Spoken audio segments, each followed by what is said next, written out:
لله الحمد لله نحمده ونستعينه ونستغفره ونؤمن به ونتوكل عليه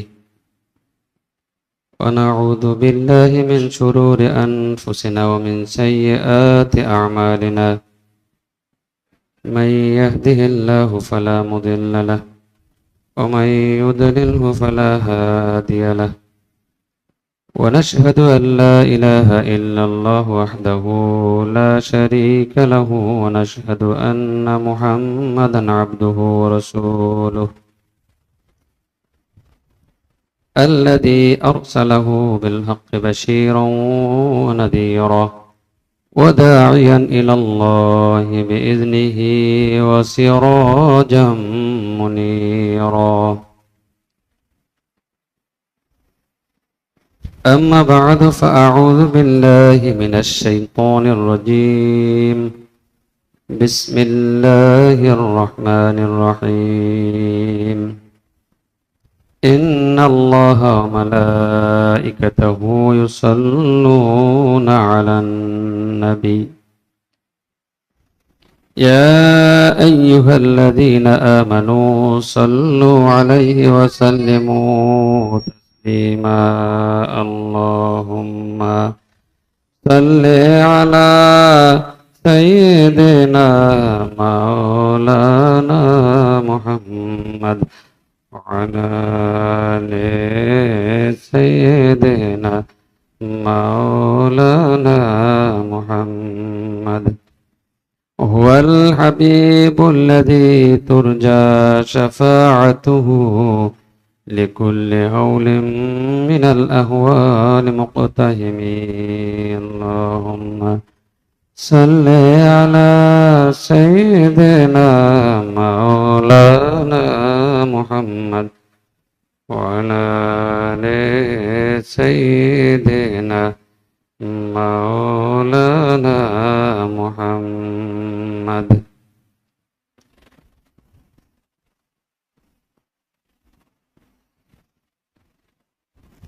আশুরার তাৎপর্য ও শুহাদায়ে কারবালাগণের আত্মত্যাগ ত্যাগ শীর্ষক মোবারক মুনাওয়ার ও আজিমুশান মাহফিলের সম্মানিত সাহেবুস সদর মুরশেদুন আল মুকাররম হাফেজাহুল্লাহ,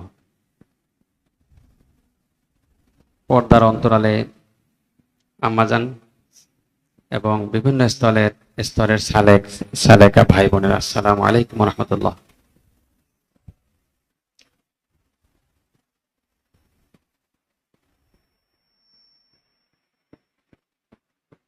আলোচনার বিষয়বস্তু আশুরার ঘটনা বলে। আল্লাহ পাক রব্বুল আলামিন এই আশুরা দিবসকে কেন্দ্র করে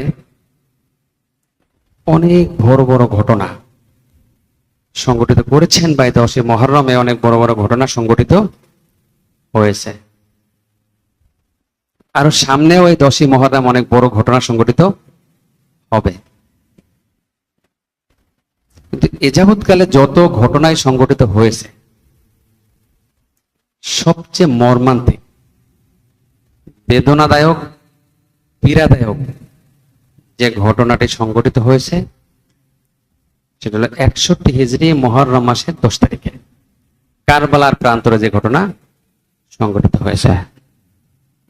সম্মানিত উপস্থিতি, আমরা সেই 61 হিজরির মুহররম মাসে সংগঠিত কারবালার যে ঘটনা বলি সেটাই আমরা মূলত আলোচনা করব, কারণ আমাদের সময় সংক্ষেপ, এর জন্য অনেক কিছু সংক্ষেপে আমাদের বলতে হবে।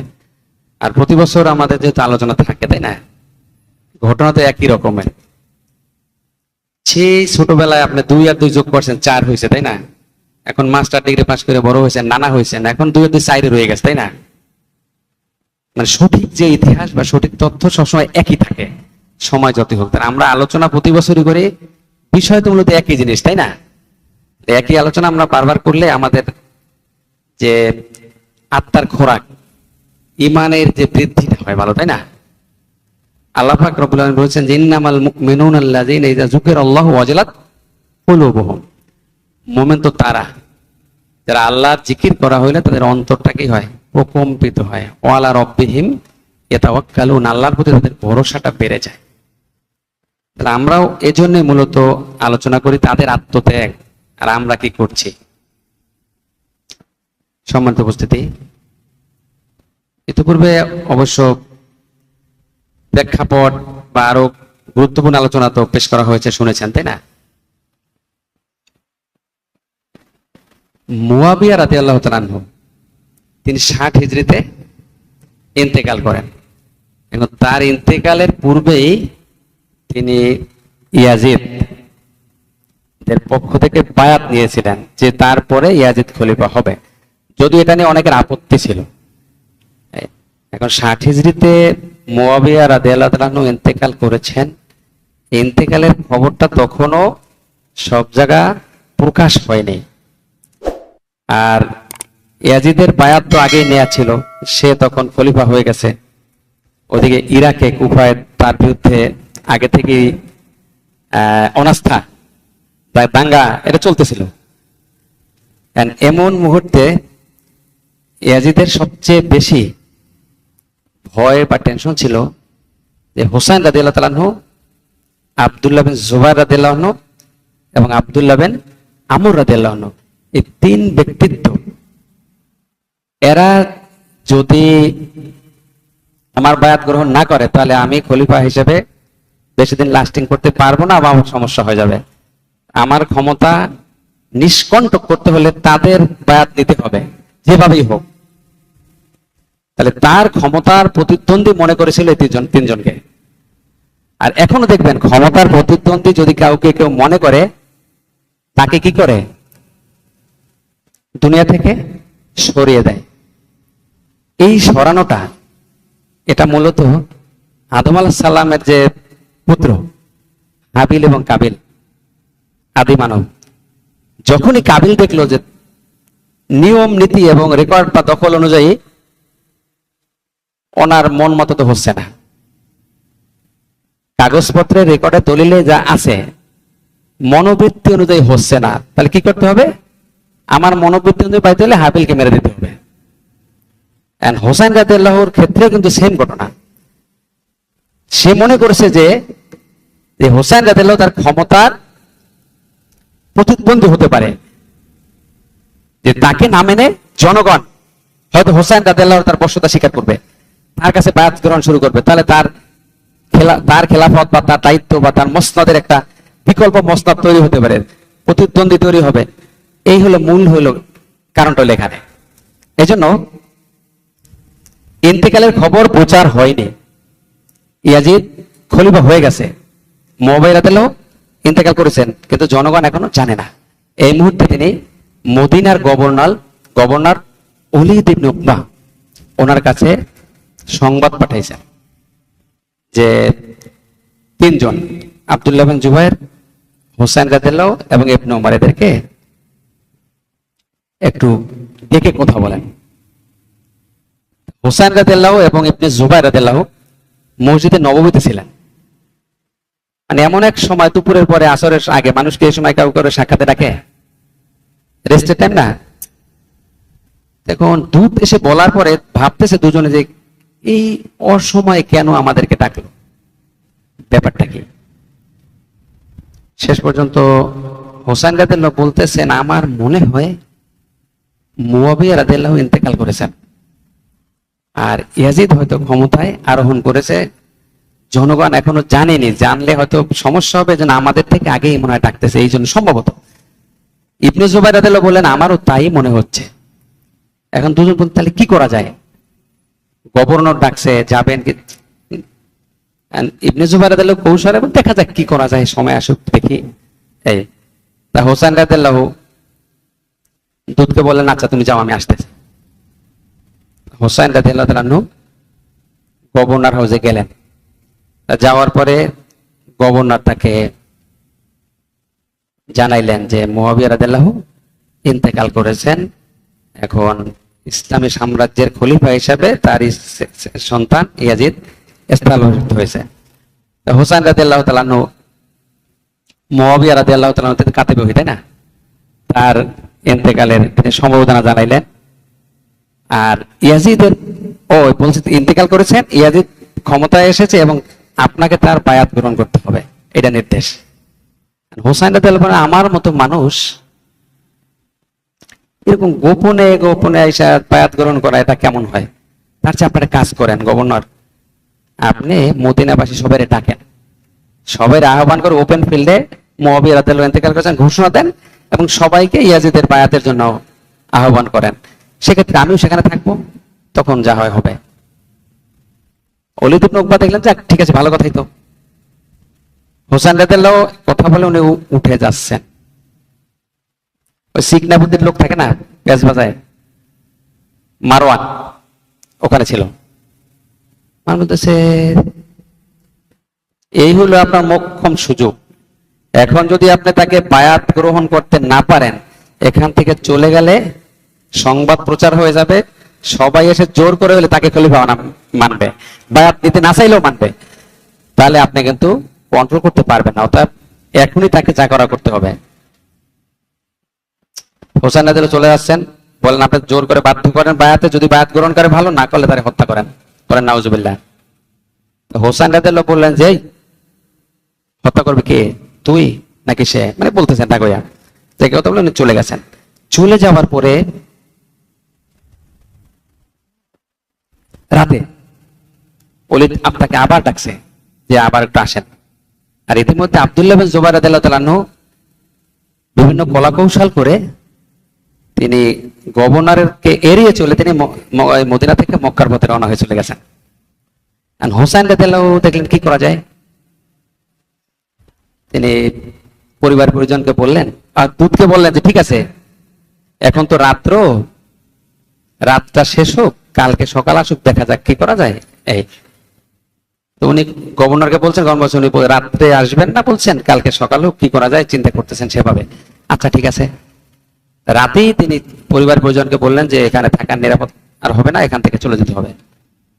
উনি রওজা শরীফে গিয়ে নানা যান সাল্লাল্লাহু আলাইহি সাল্লামের কাছে গিয়ে তিনি মদিনা থেকে চলে যাচ্ছেন, মনের আবেগ নিয়ে তিনি জিয়ারত করে উনি রওনা হয়ে গেলেন। উনি যাবেন মক্কার পথে, কোথায়? মক্কায়। সেখান থেকে চলে গেলেন কোথায়? কুফায়। আলোচনা শুনেছেন যে মক্কায় তার প্রতি একটা গুপ্ত হত্যা বা এ ধরনের কোনো অ্যাটাক করার সম্ভাবনা গুঞ্জন ছিল।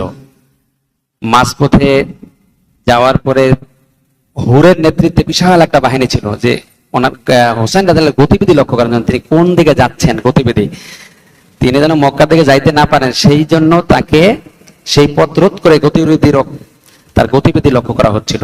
শুধু কুফার দিকের পথটাই তার জন্য খোলা ছিল, বাকি পথ এখন তিনি যেন কুফার দিকে যাবেন, বিশিষ্ট সাহাবায়ে কেরাম তাকে নিষেধ করেছিলেন যে আপনি কুফায় যাইয়েন না, ওখানের মানুষগুলো তো আসলে বেশি ভালো না, ওদের অন্তর হয়তো আপনার জন্য, কিন্তু তলোয়ার টাকা পয়সা সব বেজিদের জন্য। কিন্তু হোসেন রাদিয়াল্লাহু আগেই জানতেন যে সিফফিনের যুদ্ধ থেকে যখন আসছিলেন, তখন হোসেন রাদিয়াল্লাহুকে আলী রাদিয়াল্লাহু বলছেন, হে বৎস, যেদিন এখানে তোমাকে নির্মমভাবে হত্যা করা হবে, শহীদ করা হবে, কি করবে তুমি সেদিন? বলছে আমি যেদিন ধৈর্য ধারণ করবো। তা বলে ঠিক আছে, ধৈর্যশীলদের আল্লাহ অনেক পুরস্কার দান করেন। তিনি আগেই জানতেন তিনি শহীদ হবেন। যাই হোক, আর ওদিকে তো কুফাবাসী তারা তাকে চিঠি দিতে লাগলো বারবার, আপনি আসুন আপনি আসুন, ইয়াজিদকে মানি না। চিঠি দিতে প্রায় 12,000 চিঠি কুফাবাসীরা। তিনি সবকিছু মিলিয়ে দেখলেন মক্কা গেলেও হয়তো ওখানে এরকম একটা দুর্ঘটনা ঘটার সম্ভাবনা আছে। আর বিশিষ্ট সাহাবায়ে কেরাম আব্দুল্লাহ ইবনে জুবাইর রাদিয়াল্লাহু আনহু অনেক সাহাবায়ে পরামর্শ দিয়েছেন যে আপনি এই মুহূর্তে আপনি মানে বিখ্যাত কোনো শহরে যাবেন না, আপনি গেলে একেবারে অপরিচিত কোনো গ্রাম এরিয়ায় যাবেন যেখানে কেউ অত জনবসতি নাই, আপনি চুপচাপ থাকবেন, এই বড় শহরে গেলে সমস্যা হতে পারে। যাই হোক, তিনি পথ চলতে রওনা দিয়ে গেলেন। রওনা দিতে উনি মুহররম মাসের 2 তারিখে বৃহস্পতিবারে উনি কারবালা প্রান্তরে উপস্থিত হলেন। তো উপস্থিত হওয়ার পরে উনি ওখানে রাত্রে তাবু যাপন করবেন, এরকম জিজ্ঞাসা করেন এই জায়গাটার নাম কি? বলে এটা কারবালা। তো উনি বলে ইন্না লিল্লাহ, কারবালার ইতিহাস তো ওনার আগে থেকে জানা আছে ঘটনা কি ঘটবে। ইন্নালিল্লাহ বলেন, তারপর উনি বলেন ঠিক আছে এখানে আমরা রওনা দিই। উনি আবার রওনা দিয়েছেন, অন্য কোথাও যাবেন, কিন্তু আল্লাহর হুকুম, কুদরত, নিয়তি, সারা রাত তো চলার পরে সকালে উঠে দেখে যেখানে রওনা দিয়েছে সেখানেই আবার। মানুষের হয় না, ঢাকা শহরে কিন্তু একই ঘটনা ঘটে। আপনি যদি দেখেন যে এই রাস্তা তো সিপাহী দিক দিয়ে গেছে, এক সিপাহী চলে যাবেন, দেখবেন আধা ঘন্টা ঘোরার পরে দেখবেন যেখান থেকে ঢুকছেন ঘুরে আবার সেখানে বেরিয়েছেন, হয় না? তো বিষয়টা অনেকটা এরকম হয়ে গেছে। যাই হোক, পরের দিনের ব্যবস্থা দেখে ঠিক আছে তাবু ফারো। যখন মাটি খোঁড়া শুরু হলো তখন দেখেন নিচ থেকে রক্ত, মাটি থেকে। সাইয়েদনা জয়নাব রাদিয়াল্লাহু তাআলা জিজ্ঞেস করলেন যে ভাইয়া এটা কি, রক্ত বের হচ্ছে। আরে আমার ভয় লাগতেছে, মাটি থেকে রক্ত। জিজ্ঞেস এটা জায়গার নাম কি? কারবালা। এই জায়গাটাই আমাদের বাহন অবস্থান করার জায়গা, মালামাল রাখার জায়গা, আমাদের পুরুষদের শহীদানের যে জায়গা, এখানে তারা শহীদ হবে। তো এই কথা শুনে সাইয়েদনা জয়নাব রাদিয়াল্লাহু তাআলা উনি একটু বিচলিত হয়ে গেলেন। তখন তিনি ওই ঘটনা বললেন যে সিফিনের যুদ্ধের সময় এখান থেকে যাবার সময় আব্বা আমাকে এই কথা বলছিলেন। এখন মেনে নাও, ধৈর্য ধারণ করো, আল্লাহ ধৈর্যশীল দেবেন, পুরস্কার দেবেন। আমাদের যত বিপদ আপদ হোক আমরা ধৈর্য ধারণ করবো, দিশেহারা হব না, এটা বলে তিনি বোনকে বুঝ দিলেন এবং সেখানে তাবু গাড়লেন। তাবুটাও সুন্দর করে গাড়লেন, পাশাপাশি তাবু একটার সাথে একটা বেঁধে সুন্দর করে তাবু গাড়লেন। আর ওদিকে হুর তার সৈন্য সামন্ত নিয়ে তাকে গতিবিধি ফলো করতে, তাও সে কারবালার এক প্রান্তরে এসে সেও তাবু কাটছে। এখন হুরের সাথে তার রিজার্ভ ফোর্স আরো এক্সট্রা শক্তি বাড়ানোর জন্য ওবায়দুল্লাহ ইবনে জিয়াদ উনি আমর ইবনে সাদের নেতৃত্বে বিশাল এক বাহিনী ওখানে পাঠিয়ে দিয়েছে। এখন আমর বিন সাদ বিশিষ্ট সাহাবী, সাদ ইবনে আবি ওয়াক্কাস রাদিয়াল্লাহু তাআলা আনহুর সন্তান। দুনিয়ার মোহে ইয়াজিদি খপ্পরে পড়ে সে আহলে বাইতের সাথে দুশমনি শুরু করে দিয়েছে। এই আমর বিন সাদ এখানে এসে আরজা বিন কায়েস নামে এক লোক ছিল, তাকে নির্দেশ দিল যে তুমি গিয়ে হুসাইন রাদিয়াল্লাহু তাআলা আনহুকে জিজ্ঞেস করবে এখানে কেন এসেছে, কারবালা প্রান্তরে কুফায় সে কেন আসছে, উদ্দেশ্য কি। এখন ওই আরজা বলতেছে আমি তার কাছে গিয়ে এটা বলতে পারবো না। কেন পারবো না? ওই যে চিঠি দিয়েছিলাম, আমিও চিঠি দিয়েছিলাম। এখন চক্ষু লজ্জা একটা বিষয় আছে না, এখন তার সামনে আবার কোন মুখে গিয়ে কথা বলবো, আমিও তো চিঠি দিয়েছি, আপনি আসেন, আমি পারবো না। এরপরে কাসির ইবনে আব্দুল্লাহ সাহাবী, উনি একটু ধূর্ত প্রকৃতির, উনি আসছেন। উনি এসে উনি একটা তলোয়ার হাতে নিয়ে, তলোয়ার নিয়ে একেবারে খোলা তলোয়ার নিয়ে আসতেছেন।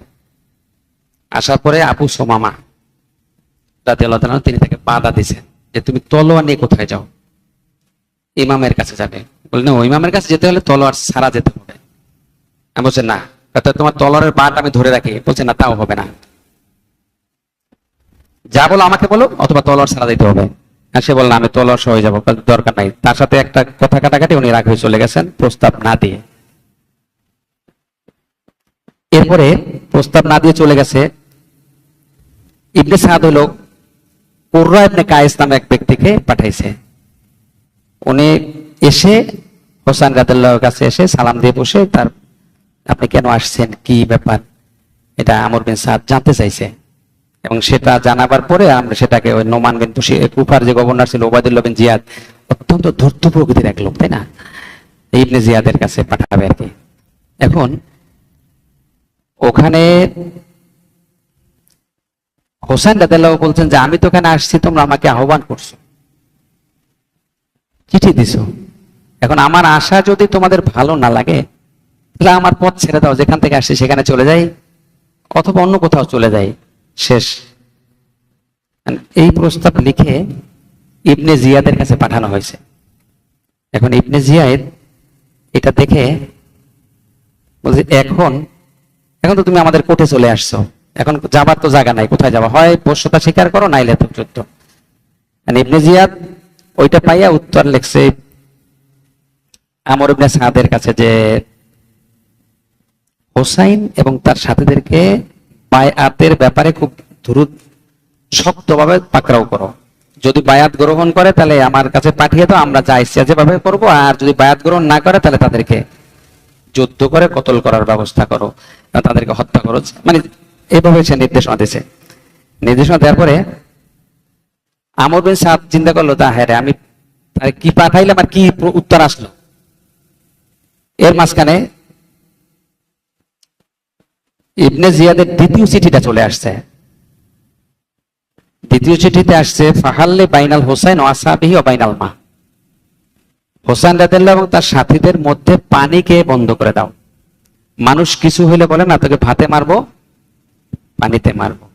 পানির অপর নাম জীবন, তাই না? কিন্তু পানি বেশি হইলেও সমস্যা, কম হইলেও সমস্যা। নির্দিষ্ট পরিমাণ বিশুদ্ধ পানির নাম জীবন, তাই না? আমার মাথার উপরে বিশুদ্ধ পানি হয়ে গেছে, আমি তো মরে যাবো নাকি? তাহলে বিশুদ্ধ পানি নির্দিষ্ট পরিমাণে থাকতে হবে, তাহলে জীবন হবে, নাইলে মরণ। এখন পানি বন্ধ করে দিতে হবে। এই নির্দেশ পাওয়ার পরে ইবনে সাদ আমর বিন হাজ্জাজ কে দিয়ে 500 সৈন্য সহ ফোরাতের তীর বন্ধ করে দিল। আব্দুল্লাহ ইবনে আবি হুসাইন নামে এক লোক বলল, হুসাইন দেখো ফোরাতের বিশাল জলরাশি কিভাবে ঢেউ খেলছে, কিন্তু তোমরা এক ফোঁটা পানিও পাবে না, পানির অভাবে তোমরা না খেয়ে মরবে। বলেন নাউজুবিল্লাহ, তৃষ্ণার্ত হয়ে মরবে। হুসাইন রাদিয়াল্লাহু বললেন যে আল্লাহুম্মা কাতুলহু আতশা ওয়ালা তাগফির লাহু আবাদা। যে আমার সাথে এরকম বেয়াদবিমূলক কথা বললো, আমাকে ডাকে যে তোমরা মরবা না খাইয়া। উনি ডাইরেক্ট বলে দিলেন আল্লাহুম্মা কাতুলহু আতশা, হে আল্লাহ তাকে আপনি পিপাসার্ত অবস্থায় হত্যা করুন, মৃত্যুদান করুন। এই কথা বলার সাথে সাথেই দেখা যাচ্ছে তার একটা কেমন অবস্থা শুরু হয়েছে, শুধু পানি পানি পানি পানি। কিন্তু তিনি পানি খান বমি করেন, পানি খান বমি করেন, এবার করতে করতে তিনি মারা গেছেন। এখন এইটা দিয়ে ওদের একটা জিনিস বোঝা উচিত ছিল, যার সাথে যুদ্ধ করতে আসি তলোয়ার ছাড়াই সে কথা বলে সাথে সাথে, তাহলে আমরা কার সাথে যুদ্ধ করতে আসি এটা কিন্তু বোঝা উচিত ছিল, তাই না? এটা না বুঝে ওদিকে তাদের মন যায় না। ক্ষমতা আছে তাদের, এখনো দেখবেন ক্ষমতা যার চলে কিনা দেশে, কাগজপত্রে কি আছে দেখার দরকার নাই, ক্ষমতা আছে সেটাই হবে, তাই না? বস এখন ইবনে আব্বাস ইবনে আলী রাদিয়াল্লাহু তাআলা আনহু, তিনি 30 জন আর 20 জন পদাতিক নিয়ে 50 জন নিয়ে পানির জন্য চেষ্টা করলেন, বাধা দেওয়া হলো, কিন্তু তিনি তাদের বাধাকে ঢেঙ্গিয়ে একবার পানি আনতে সক্ষম হয়েছিলেন। এখন দেখলেন যে অবস্থা খারাপ, হোসেন রাদিয়াল্লাহু তো সংকট চাচ্ছেন না। এখন ওমর বিন কুরজা ওনার মাধ্যমে হোসেন রাদিয়াল্লাহু প্রস্তাব পাঠাইলেন যে আজ রাতে তোমাদের নেতার 20 জন আমার 20 জন লোক নিয়ে আমরা এক জায়গায় গোপনে বসে কথা বলবো। হোসেন রাদিয়াল্লাহু রাতে আসলেন 20 জন নিয়ে, আমর বিন সাদ আসলেন, যার যার সৈন্য দূরে দুজন কথা বলছেন। কি কথা বলছেন এটা কেউ জানে না, কিন্তু ঐতিহাসিকরা 3টা মত দিয়েছেন। যে হোসেন রাদিয়াল্লাহু বলছেন যে আমি যেখানে থেকে আসছি সেখানে আমার যেতে দাও, আমাকে ছেড়ে দাও, তোমরা তোমাদের মতো থাকো। আর 2টা কথা আছে, হোসেন রাদিয়াল্লাহু বলছিলেন যে আমাকে ইসলামী রাষ্ট্রের কোনো এক সীমানায় পাঠিয়ে দাও, অথবা আমাকে ইয়াজিদের কাছে নিয়ে যাও, ওখানে সরাসরি কথা হবে। কিন্তু পরবর্তী ঘটনা এবং ইতিহাস এটা প্রমাণ করে না যে হোসেন রাদিয়াল্লাহু কখনো বলেছেন যে আমাকে ইয়াজিদের কাছে নিয়ে যাও। যদি এটা বলতেন, ইয়াজিদ তো সেটাই চাইছিল, আমার কাছে নিয়ে আসো, বলছে না? সেটা যদি বলতেন তাহলে তো আর এখানে এই হত্যাযজ্ঞ বা এই ধরনের ঘটনা ঘটতো। মানে এটা হইলো হয়তো ইবনে আমর নিজে বানিয়ে বলছেন, হোসেন রাদিয়াল্লাহু বলছে যে আমরা তার কাছে আসবো। আসলে হোসেন রাদিয়াল্লাহু কথা বলছেন বলে কোনো প্রমাণ পাওয়া যায় না। যাই হোক, এখন এই যে দুজনের আলোচনা হলো, আলোচনার সামারিটা ইবনে সাদ লিখে ইবনে জিয়াদের কাছে পাঠিয়ে দিয়েছে। ইবনে জিয়াদ দেখলো যে হোসেন রাদিয়াল্লাহু চিঠি, তিনি বলছেন ঠিক আছে আমাকে ছেড়ে দাও অথবা সীমান্তে পাঠিয়ে দাও, এই ইত্যাদি ইত্যাদি। তো বললো ঠিক আছে। ওই সময় ওখানে উপস্থিত ছিল সীমার জিল দর্শন। সীমার বললো যে এখন তো আপনার হাতের নাগালে, শাস্তি দিলে আপনি দিবেন অধিকার, ক্ষমা করলে আপনি করবেন, আপনি তো গভর্নর উপর, আপনার এলাকায় তো আসছে। তখন সীমারকে বললো যে দেখেন, সীমার বললো এখন যদি আপনি তাকে ঠিক মতো ধরতে না পারেন, সে যদি চলে যায় আর কখনো তাকে আপনি বাগে আনতে পারবেন না, এই হলো আপনার সুযোগ। আর এটা বলে আরো বলছেন যে আমি শুনছি, সীমার বলতেছে যে ইবনে সাদ আর হোসেন রাদিয়াল্লাহু রাতের পর রাত তারা মিটিং করে। এটা বলার পরে ইবনে জিয়াদ লিখলো যে আমর বিন সাদ, আপনাকে তো হোসাইনের শুভাকাঙ্ক্ষী হয়ে এভাবে দিনের পর দিন মিটিং করবেন, তার শুভাকাঙ্ক্ষী হয়ে চিঠি দেবেন, এরা বলি নাই। তুমি তাকে সরাসরি বায়াতের জন্য প্রস্তাব করবে, বায়াত না করলে ডাইরেক্ট যুদ্ধের ব্যবস্থা, অন্য কোনো অপশন নাই।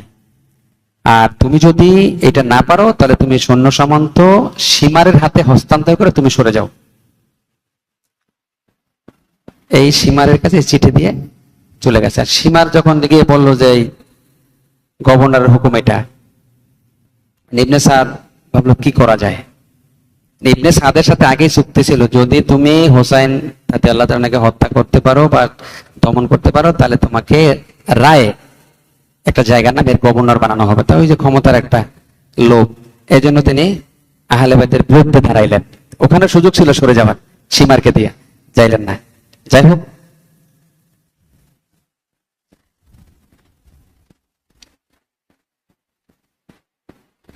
এখন সীমার জিজ্ঞেস করলো যে এখন তুমি কি করবে, আমিরের নির্দেশ পালন করে শত্রুদেরকে মোকাবেলা করবে নাকি কি করবে? ইবনে আমর বলল যে আমি এখন যুদ্ধের প্রস্তুতি নিচ্ছে, মোকাবেলা করব। 61 হিজরি 9 মুহররম হোসেন রাদিয়াল্লাহু সন্ধ্যার দিকে নিজ তাঁবুতে একটু তন্দ্রাচ্ছন্ন অবস্থায় ছিলেন। ওদিকে ইবনে সাদ তার সৈন্যদেরকে ঘোষণা দিল, হে আল্লাহর সিপাহীরা, আল্লাহর দুশমনদের বিরুদ্ধে যুদ্ধের জন্য প্রস্তুতি গ্রহণ করো। বলেন নাউজুবিল্লাহ। এই ঘোষণার পরে সেনাপতি, প্রধান সেনাপতি ঘোষণা দিয়েছে যুদ্ধের সাজ রব। কেমন একটা অবস্থা, হুলস্থুল অবস্থা বলে না, ঠিক পিঠিক ছোটাছুটি, কি একটা মার কাট কাট। এই অবস্থায় হোসেন রাদিয়াল্লাহুর সহোদরা সাইয়েদা যায়েনাব রাদিয়াল্লাহু তাআলা আনহু হোসেন রাদিয়াল্লাহকে জাগাইলেন, ভাইয়া অবস্থা তো খারাপ। হোসেন রাদিয়াল্লাহু মাথাটা উঁচুরে বললেন বোনকে, ইন্নী রাআইতু রাসূলুল্লাহ সাল্লাল্লাহু আলাইহি ওয়াসাল্লাম ফিল মানাম ফাকালা ইন্নাকা তারুহু ইলাইনা। বোন, আমি স্বপ্নে দেখলাম রাসূল সাল্লাল্লাহু আলাইহি ওয়াসাল্লাম নামাজান আমাকে বললেন, হোসেন অচিরে তুমি আমাদের কাছে চলে আসতেছো। আমি এই স্বপ্নে দেখলাম 9 তারিখ। এখন ইবনে আব্বাস বিন আলী, হোসেন রাদিয়াল্লাহুর ভাই, তিনি বললেন যে ভাইয়া লোকগুলো তো আপনাকে টার্গেট করে আসতেছে, এখন কি করা যায়? এখন আব্বাস ইমাম বললেন যে আচ্ছা আমি যাই দেখি কি হয়। আব্বাস বললেন যে না, আপনি যাইয়েন, আমরা আছি তো। ইমাম তাকে অনুমতি দিলেন, যাও, কেন আসতেছে কি বলে, যাও শুনে আসো। তা আব্বাস অশ্বারোহীকে সাথে নিয়ে গেলেন, জিজ্ঞেস করলেন তোমরা কি চাও, কেন আসছো? ইবনে জিয়াদের হুকুম বলে দিল যে আমিরের আনুগত্য করেন, বায়াত গ্রহণ করেন, নচেত হত্যার জন্য প্রস্তুতি গ্রহণ করেন। এই এখন এইটা বলার পর ইমাম হোসেন রাদিয়াল্লাহুর কাছে এসে তারা বললো যে এই ঘটনা। হোসেন রাদিয়াল্লাহু বললেন আচ্ছা ঠিক আছে, তাদেরকে বললো আমাদেরকে একটা রাতের অবকাশ দিন, এই রাতে আমরা একটু ভালোভাবে ইবাদত বন্দেগী করে নেই, তারপরে দেখা যাবে কি হবে। তাহলে তারা সেই অবকাশটা মানছে এবং হোসেন রাদিয়াল্লাহু রাতে সবার সাথে কথাবার্তা বলে কি করা যাবে তাবুগুলো পাশাপাশি আনলেন, এরপরে গিটাই দিলেন যে তুমুল যুদ্ধের সময় যাতে পিছনে আবার পরীক্ষা খনন করলেন, লাকড়ি জোগাইলেন, আগুন ধরাই দিলেন। তখন এক পাপিষ্ঠ ও বললো যে কিরে হোসেন, জাহান নামে দুনিয়ায় বসে জাহান নামের আগুনের ব্যবস্থা নিজেরাই করে ফেলছো, নাউজুবিল্লাহ। তো হোসেন রাদিয়াল্লাহু বললেন যে জাহান নামে আমি না, তোরাই তো উপযুক্ত। এই কথা বলার পরে ও ঘোড়ায় ছিল, ওর ঘোড়া হঠাৎ এমন ভাবে দৌড় শুরু করছে, কন্ট্রোল হারাই গেছে, দৌড়াতে দৌড়াতে পিছনে আসছে। আসার পরে ওর এক পা ছিল ঘোড়ার পিঠে, এক পা ছিল নিচে, তা ঘোড়া অস্থির হয়ে ঝাটকাতেছে, ও একবারে জাহান নামে ডাইরেক্ট।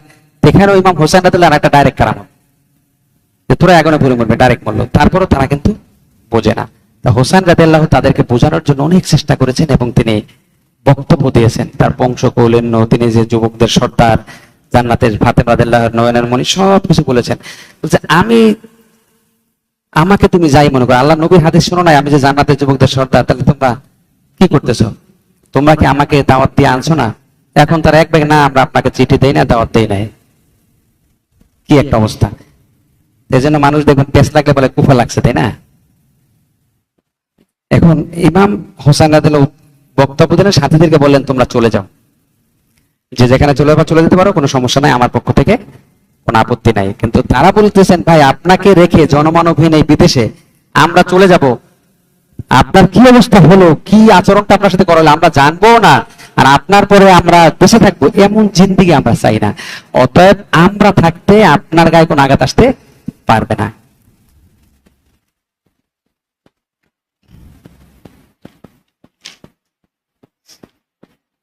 এই অবস্থা হওয়ার পরে হুর মাঝখানে দেখতেছে, হুর যে ছিল যে যুদ্ধ বাজে বাজে অবস্থা, ইবনে সাদ, আমর বিন সাদ হোসেন রাদিয়াল্লাহুকে লক্ষ্য করে একটা তীর নিক্ষেপ করে বলে, জেনে রাখবো আমরা এই যুদ্ধ আগে শুরু করলাম। হোসেন রাদিয়াল্লাহু সরে আসলেন।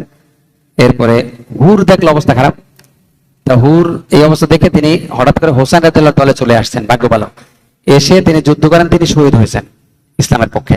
এবং তিনি হোসেন রাদিয়াল্লাহু ক্ষমা চাইছেন যে আমি আসলে জানতাম না ওরা আপনার সাথে এইভাবে দুর্ব্যবহার করবে, এখানে এনে এই অবস্থা ঘটাবে, তাহলে আমি আপনাকে এভাবে গতিরোধ করতাম না বা আপনার নজরদারি করতাম না, আপনি আমাকে মাফ করবেন, বেয়াদবি করেছি, আল্লাহকে আমাকে ক্ষমা করবেন। হোসেন রাদিয়াল্লাহু বলেন হ্যাঁ আল্লাহ ক্ষমা করবেন। তিনি হোসেন রাদিয়াল্লাহু দলে এসে যুদ্ধ করে তিনি শাহাদাত বরণ করলেন। সম্মানিত উপস্থিতি, সময় সংক্ষেপে যেন আমি একটু সংক্ষেপে যাচ্ছি আর কি।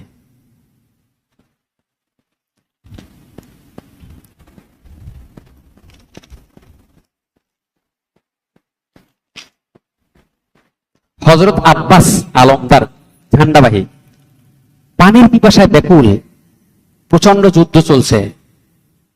তিনি দেখলেন আহলে বাইতের সদস্যরা পানির জন্য হাহাকার। তিনি মশক নিয়ে কাঁধে তিনি ঘোড়া চালিয়ে চলে গেলেন। ওদিকে তো তাদের হাজার হাজার সৈন্যদের বেষ্টনী। তিনি হুঙ্কার দিয়ে সেখান থেকে তাদেরকে তছনছ করে তিনি ঘোড়াদের মধ্যে ঘোড়া নামাই দিলেন। নামাই দেওয়ার পরে পানি নিয়েছেন খাবেন, হঠাৎ মনে পড়লো যে আহলে বাইতের ছোট ছোট শিশুরা, সম্মানিত মহিলারা, তারা না খেয়ে আছে পানি, আমি পানি পান করি কি জন্য? তিনি পানিটা ফেলে দিয়েছেন, এক মশক পানি তিনি নিয়ে, তিনি তার বাম কাঁধে মশকটা নিয়ে যখন পানি নিয়ে উঠতেছেন, যে পানি যদি কোনোভাবে নেওয়া যায় ওখানে নিতে পারে, তাহলে আমাদের সবকিছু পণ্ড, পানি খাইলে তো তারা শক্তি পাবে, পানি নেওয়া যাবে না, এই জন্য তারা চতুর্দিক থেকে ঘিরে ধরলো। আর আব্বাস রাদিয়াল্লাহু তাআলা তিনি একেবারে ক্ষিপ্র বাঘের ন্যায় ঝাঁপিয়ে পড়ে তাদেরকে মারতে মারতে কাটতে কাটতে তিনি সামনে চলে যাচ্ছেন। এক পর্যায়ে তিনি গিয়ে পুরো বেষ্টনীর মাঝে পড়ে গেছেন। হঠাৎ করে এক দুরাচার তাকে আঘাত করলো, তার হাত মোবারক দেহ থেকে বিচ্ছিন্ন হয়ে গেল। সাথে সাথে তিনি আহলে বাইতের প্রতি ভালোবাসা দেখেন, মশকটা ডান কাঁধে নিয়ে, এখন ডান হাতে এত বড় পানির মশক আর তলোয়ার চালানো এটা কঠিন কাজ, একটু কষ্টসাধ্য হয়ে যাচ্ছিল। আর এক দুরাচার সে তাকে আঘাত করলো, ডান হাত বিচ্ছিন্ন হয়ে গেল। তিনি মশকের ফিতাটা মুখ দিয়ে কামড়ে ধরে এরপরে তিনি আহলে বাইতের তাঁবুতে পানি আনার জন্য শেষ প্রচেষ্টাটা চালিয়েছেন। আর এক দুরাচার সে তখন ওই সম্ভবত খলিল ইবনে ইয়াজিদ মশক লক্ষ্য করে তীর ছুড়ছে, মশক ভেদ করে চলে গেছে, পানি পড়ে গেছে। এরপর তিনি দেখলো যে হাত কাটা, সকলে মিলে ঐক্যবদ্ধ হামলার মাধ্যমে তারে শহীদ করে দিল। যখন তিনি পড়ে গেলেন মাটিতে, বলেন ইয়া আখা আদরিকনি, ভাই আমাকে সামলে নেন, ধরুন। হোসেন রাদিয়াল্লাহু দৌড়ে আসলেন, তিনি বললেন এন কাসারা জহরি আলান, আমার মেরুদণ্ড ভেঙে গেল, শক্তির মত্তা চলে গেল। পিছনে অনেক কিছু গেছে। মাসুমে কারবালা হযরত আলী আসগার রাদিয়াল্লাহু, সময় একবারে কম, আলী আসগার রাদিয়াল্লাহু কারবালার ছোট মানুষ। সাইয়েদনা হযরত রুবাব রাদিয়াল্লাহু তাআলা বলতেছেন যে দেখেন পানি নাই, ছোট বাচ্চার খাবার নাই, তা আপনি ছোট বাচ্চাটাকে নিয়ে একটু ওদের সামনে ধরেন, যে দেখো ছোট বাচ্চা, ওকে একটু পানি দেন, ফোরাতের একটু পানি দিলে তো সমস্যা নাই। শত্রুদের মনে কোনো ইয়া তো আসলোই না। হারমালা নামে এক লোক, সে তীর ছুঁড়ে মারলো, কণ্ঠনালী ভেদ করে ইমামের বাহু মোবারকে তীর গাঁথলো। ইমাম তীরটা বের করলো, রক্ত ফেনকে দিল, তার জন্য উপরে মেলে আল্লাহুম্মা ইন্নী উশহিদুকা আলা হাউলাইকুম রব্বুল আলামিন, আমার এই সম্প্রদায়, আমার এই মাসুম বাচ্চার প্রতি কি অবিচারটা না করলো আপনি তো দেখছেন। এটা বলেন তিনি তার রক্ত রঞ্জিত হলেন, বাচ্চাটাকে কোলে নিয়ে, এর আগে আলী আকবর রাদিয়াল্লাহু তাআলা শহীদ হয়েছেন, তার পাশে, মানে ঘটনা সংক্ষেপ বললাম আমি, নিয়ে রাখলেন। এবং ওদিকে তাবুর মহিলারা মনে করছেন ছোট মানুষ পানি খাবে। হোসেন এই নাও তোমার সন্তান চিরতরে পানি পান করেছে, আর পানি কখনো লাগবে না, হাউজে কাউসারের পানি পান করবে। সকলে চলে গেছে, ইমাম হোসেন রাদিয়াল্লাহুর পালা। এখন ইমাম হোসেন রাদিয়াল্লাহু তাঁবুতে ঢুকলেন। ঢোকার পরে তিনি সবাইকে বললেন, এক এক করে উপদেশ দিলেন, ধৈর্য দিলেন। তখন জাইনুল আবেদিন রাদিয়াল্লাহু, তিনি ছিলেন অসুস্থ। এখন তিনি বললেন, আমি যাব, আমাকে একটা তলোয়ার এনে দেন আর একটা লাঠি দেন। লাঠি দিয়ে কি করবা? নিজে দাঁড়াইতে পারে না, লাঠিতে ভর দিয়ে যুদ্ধে যাব। আপনি না, আমি যাব। বলতেছেন, না, তোমার যাওয়ার দরকার নাই, আমার পরে হোসাইনি বংশধারা তোমার থেকে হবে। হোসেন রাদিয়াল্লাহু নিজের পাগড়ি মোবারকটা তার মাথায় পরাই দিয়ে তাকে শোয়াই দিলেন, অসুস্থ। আর বললেন, তোমরা বেশি বিলাপ করবে না, কান্নাকাটি করবে না, যা হয় মেনে নেবে। এই তিনি তার একটা বক্তব্য দিয়ে তিনি এবার রণসাজে সজ্জিত হলেন এবং সেই জুলফিকার তলোয়ারটা তিনি হাতে নিলেন। হাতে নিয়ে সালাম জানিয়ে তিনি বেরিয়ে আসলেন। এখন ঘোড়ায় যে চড়বেন, চড়ার মতো একটু সাওয়ারিতে ওঠার জন্য একটু আগাই দেওয়া লাগে না, পাদানি আগাবার মতো একটা লোক নাই। সাইয়েদনা জয়নাব রাদিয়াল্লাহু তিনি গিয়ে আগাই দিলেন। হোসেন রাদিয়াল্লাহু বললেন, আমার পরে তোমরা বিলাপ করবে না, কান্নাকাটি করবে না, যা হয় আল্লাহ থেকে মেনে নেবে। এই এটা বলে তিনি রওনা দিলেন। তিনি সীমার বাইরে সামনে এসে বললেন, যদি একান্ত নির্বিচারে আমাদের হত্যা করতে হয়, আমাদের রক্ত ছাড়া তোমাদের মিটবে না, তাহলে কে আসো, একজন একজন আমার সাথে আসো আর দেখে যাও আমার সুনিপুণ রণকৌশল, দেখো আসো। তামিম বিন কাহতা উনি ইমামের উপরে ঝাঁপিয়ে পড়লেন, কিন্তু ইমাম হোসেন রাদিয়াল্লাহু অসাধারণ রণকৌশলে তিনি এক ঘা দিলেন, তামিম বিন কাহতার মাথাটা দুভাগ হয়ে পড়ে গেল, ডাইরেক্ট জাহান্নাম। এবার জাবের বিন কাহতা প্রচন্ড উত্তেজিত হয়ে তিনি ইমামের প্রতিহত করার জন্য সামনে চলে আসছেন। ইমাম হোসেন রাদিয়াল্লাহুকে আক্রমণ করতে গেলেন, হোসেন রাদিয়াল্লাহু পাল্টা আক্রমণ করছে, তার তীর, তার যে তলোয়ার ভেঙে গেছে, তীর ছুটে গেছে, পালাতে গেছে। হোসেন রাদিয়াল্লাহু আরেক কোপে তাকে দ্বিখণ্ডিত করে জাহান্নামে সরাসরি পাঠাইতেছে। প্রচন্ড রেগে বদর বিন সুহাইল নামে এক ছিল, আমর বিন সাদকে বলল যে, সেনাপতি কি সব কাপুরুষদেরকে পাঠাচ্ছেন হোসাইনের সামনে, এতদিন না খাওয়া সেই এক সেকেন্ড এক দণ্ড পর্যন্ত দাঁড়াইতে পারে না। আমার 4 পুত্র আছে, যারে খুশি পাঠান, একদম সাইজ। আমর বিন সাদের নির্দেশে সেই বদরের বড় ছেলে আসছে, প্রচন্ড হুঙ্কার দিয়ে, খাবার দাবার ভালো, শরীর তেজ আছে, শক্তি আছে। ইমামের সামনে এসে দাঁড়াল। ইমাম বললেন যে, আচ্ছা বাচ্চা, তুমি কেন আসলে? তোমার বাবাকে পাঠাইতে তুমি আসলে?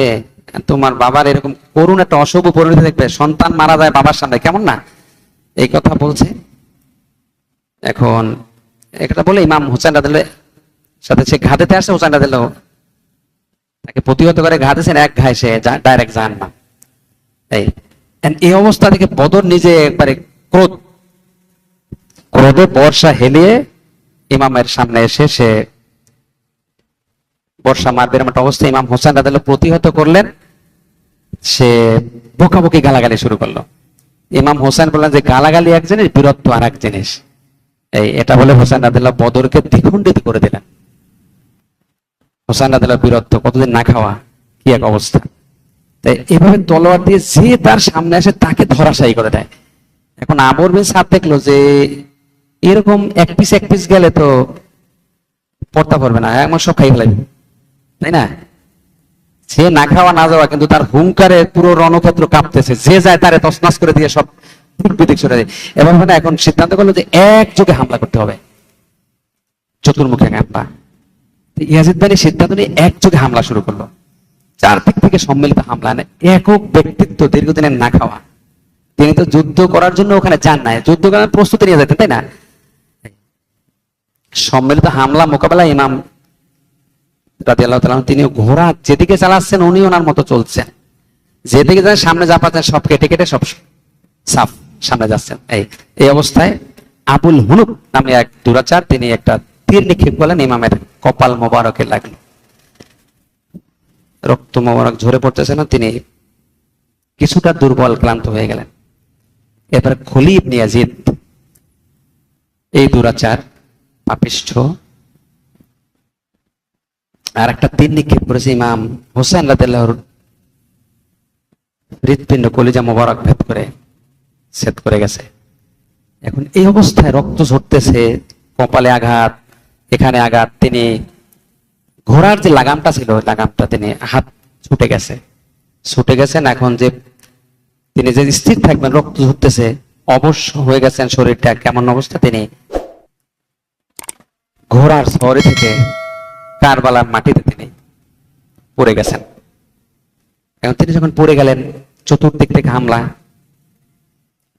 এই অবস্থায় সীমার জিল রওশন এসে ইমাম হুসাইন রাদিয়াল্লাহু আনহুর পবিত্র মস্তক মোবারকটাকে দ্বিখণ্ডিত করলো। সিনান বিন আখনাই এসে বর্ষার আঘাত হানলো। এই বর্ষার আঘাতে হুসাইন রাদিয়াল্লাহু শরীর, পবিত্র দেহ মোবারক এপর ওপর হয়ে গেল। আগে তো তীরের আঘাত, এবার বর্ষার আঘাতে দেহ মোবারক এপাশ থেকে গেল, এপাশ থেকে চলে গেল মাটিতে পড়ার পরে।